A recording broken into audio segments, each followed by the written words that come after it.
Hello students, let us discuss Mysore Poems by Ashley Halp. Ashley Halp is an eminent Sri Lankan poet and translator. He has translated some works of M. Vikramasinghe. He is also a playwright. He was professor of English at the University of Peradeniya. He was awarded Kala Kirti by the Sri Lankan government. It is the highest national award of Sri Lanka. This award is presented for highest achievement and extraordinary contribution in the field of arts, culture, and drama. As the title of this poem suggests, it is about the poet's visit to Mysore and also Hyderabad. Here he talks about some well known places in Mysore, like the University of Mysore, the Zoo Palace, etc. Let us read a few lines from this poem. Manasa Gangotri, April landscape dwindles under this insistent sky. He says he visited Mysore in April. At that time, the sky appeared larger. Insistent means continuing in a prolonged and demanding way. So, the sky appeared continuous, clear, large than the earth, and the landscape seemed smaller. Dwindle means to decrease in size. So the landscape was smaller than the sky. And in the next line, light stabs through ragged eucalyptus. Though there are trees in the Manasa Gangotri campus, they don't seem to have much leaves on them. So, even though we stand under the trees, the light or the heat of the sun stabs directly. Stab means to pierce with a knife. So the heat of the sun can be felt very harshly. And next line reads, I walk warily. So he walks around the university campus, enjoys the beauty of it. Next line reads, if a third eye should open. Third eye is the eye of knowledge. Through the third eye, one can see what cannot be seen with the normal eyes. It gives insight into the truth of life. Next stanza. At Dvanyaloka, I am under no other sky but the one. I wouldn't want to be found Alpa Buddhijana, but am I anywhere near Bhakta? Next, he talks about Dvanyaloka in the university, which is a temple of learning. He was amid scholarly people, amid knowledgeable people. In Dvanyaloka also, he was among scholars, among the people who had knowledge. So he says there also the sky was no different than Manasa Gangotri, and there is this universality of knowledge. There is the prevalence of knowledge in all of these temples of learning. Next line he says, I wouldn't want to be found Alpa Buddhijana. Alpa Buddhijana refers to the unsophisticated or uncritical spectator or reader. Alpa Buddhijana is a bad reader, somebody who doesn't know how to appreciate works of art. Whereas Bhakta is a sophisticated and devoted reader. These two words, Alpa Buddhijana and Bhakta, are used in Sanskrit literature. Professor C.D. Narasimhaya has used these words in his works. Therefore, the poet tells us that he doesn't want to be a bad reader, he does not want to be Alpa Buddhi Jana, whereas he wants to be a Bhakta. But is he really one? This stanza ends with a question. There is the desire of becoming a bhakta or a good reader. He wants to be a good reader because only a good reader can create a good poet. Let us see the next stanza. Unless word becomes mantra, no writer writes, no reader truly reads. Therefore, poetry should be written with choicest words. If there are words of such quality, then only the reader is able to read. For the poet makes us live in soul beyond surface mind sight, finding the revealing word makes us enter a quite different key, a time, a different life. So the poet is one which makes us see something which cannot be appreciated, which cannot be heard, which cannot be seen by normal people. He is the one who makes us see things which are normally not seen. If we read the poem of Nizim Ezekiel, poet, lover, and bird watcher, in the last two lines of that poem, we read, a poet is one who makes the blind see.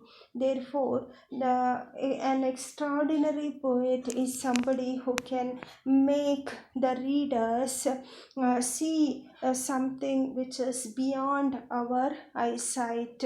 He makes us enter a quite different key, a time, a different life. So he will bring in the experiences of another world, which is above human understanding. The last two lines of this stanza read like this: O Dhvani, O Vakrokti, slide me Godwards, wordwards.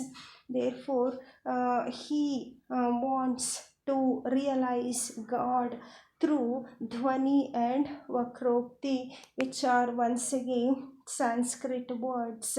They refer to the soul of poetry. Dhvani refers to soul of poetry, and Vakrokti is a figure of speech similar to pun.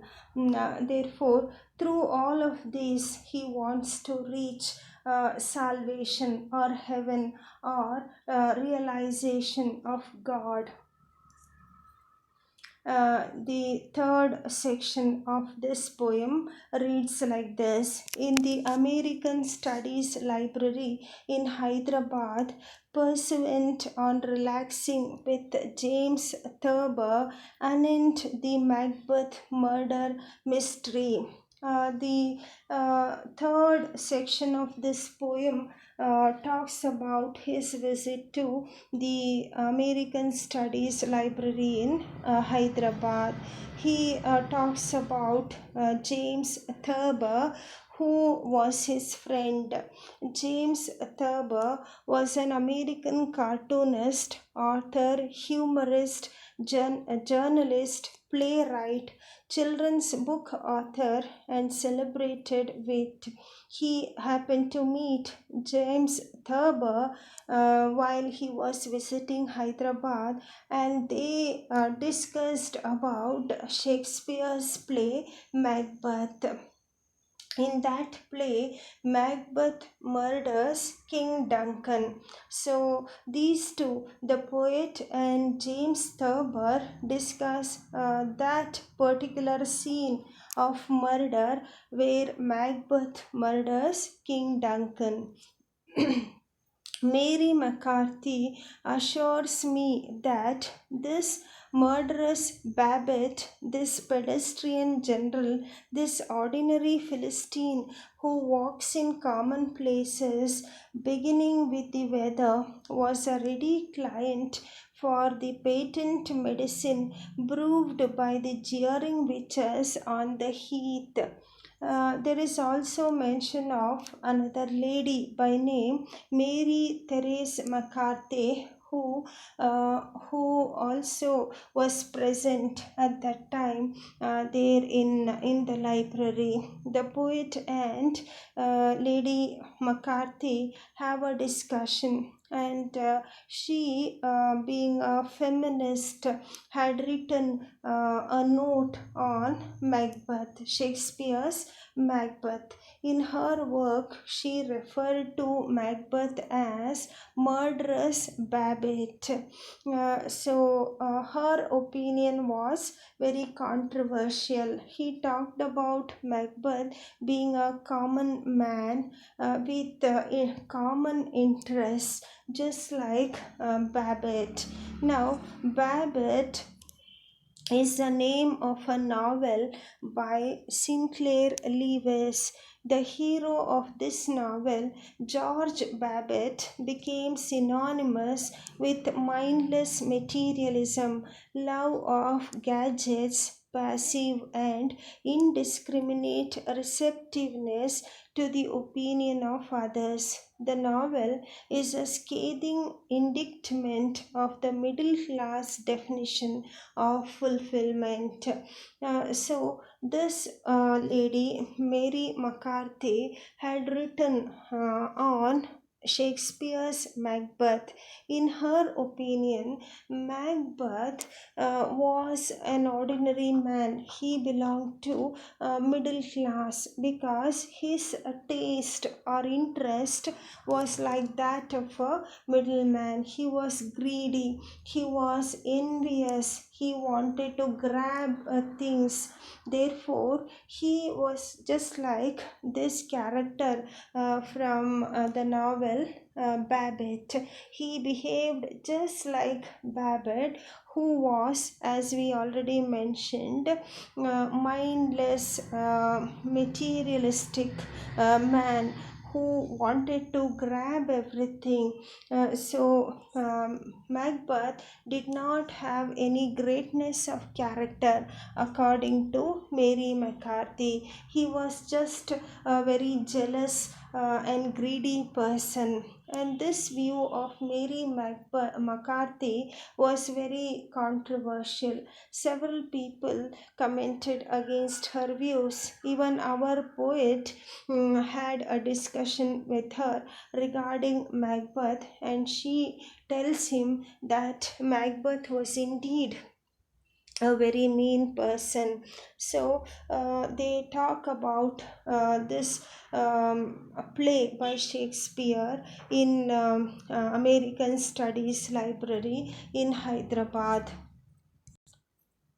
The next stanza reads: A mina glissandos glosses from the neem, and demonic in the merciless sun outside the library window, a stone regards me oddly. As they were discussing, as James Thurber and Mary McCarthy were discussing with the poet, he looks out of the window and finds a bird, a myna, which is relaxing on a neem tree. And many a times ladies are also referred to as birds. Therefore, he just tries to relate the feministic discussion he had with Mary McCarthy to what he saw outside. And also he could see a very large stone which was laying outside the library. It was laying there under the merciless sun, and he says he was he was being watched by this stone. The next stanza talks about the experience he had on a Karnataka state tour bus. Let us read this portion of the poem. The Karnataka state tour bus rattles along zoo gardens, Hoysala carvings, Maharajas. In the seats in front of me, two heads, middling young, deep to me, two heads, long soft hair and groomed black mingle. So in this bus he traveled to different places in Mysore, like the zoo gardens, and visited temples and the palace. And as he was traveling in the bus, he noticed two young couple who were sitting just in front of him, and he could see that they were enjoying their time with each other. So he blesses them, blessings to them from remembered tenderness, delicately allows steps from soft to black. He also talks about seeing allows jumping from one head to another. Next stanza. A.K. Ramanujan, strider, saw enough indeed to skate still ponds, but no firm footed, through slush, through rapids, walker of continents. He is reminded of poem The Strider by A.K. Ramanujan, where A.K. Ramanujan talks about the insect which he had seen on one of his visits to America. The insect is able to balance itself on the surface of water without being drowned. In that poem, A.K. Ramanujan compares the strider, the insect, to the prophet, where the prophet is able to walk on the surface of water. For the insect, the sky and the sea, the water and the sky are both same. It has no difference of the elements of earth. It is beyond everything. There is such kind of a detachment for the strider.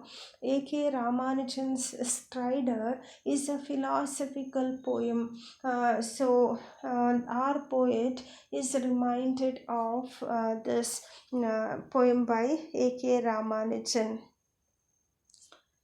In the next stanza, we read, Home thought, the wind is in the southeast, inward eye flicks open, ear of the year scans every vibrant wavelength, eerie, expectant, the silence after gunshots, before the splatter of feet, the rasp of breath. In this stanza, he talks about the political unrest in Sri Lanka. There are gunshots there, the soldiers are marching around, there is tension and anxiety in his home country, that is Sri Lanka. So in this entire poem he talks about the realization that he gets about reading poems, and how what talent a poet should have. And also his experience in visiting Mysore and Hyderabad are discussed in this poem. Thank you.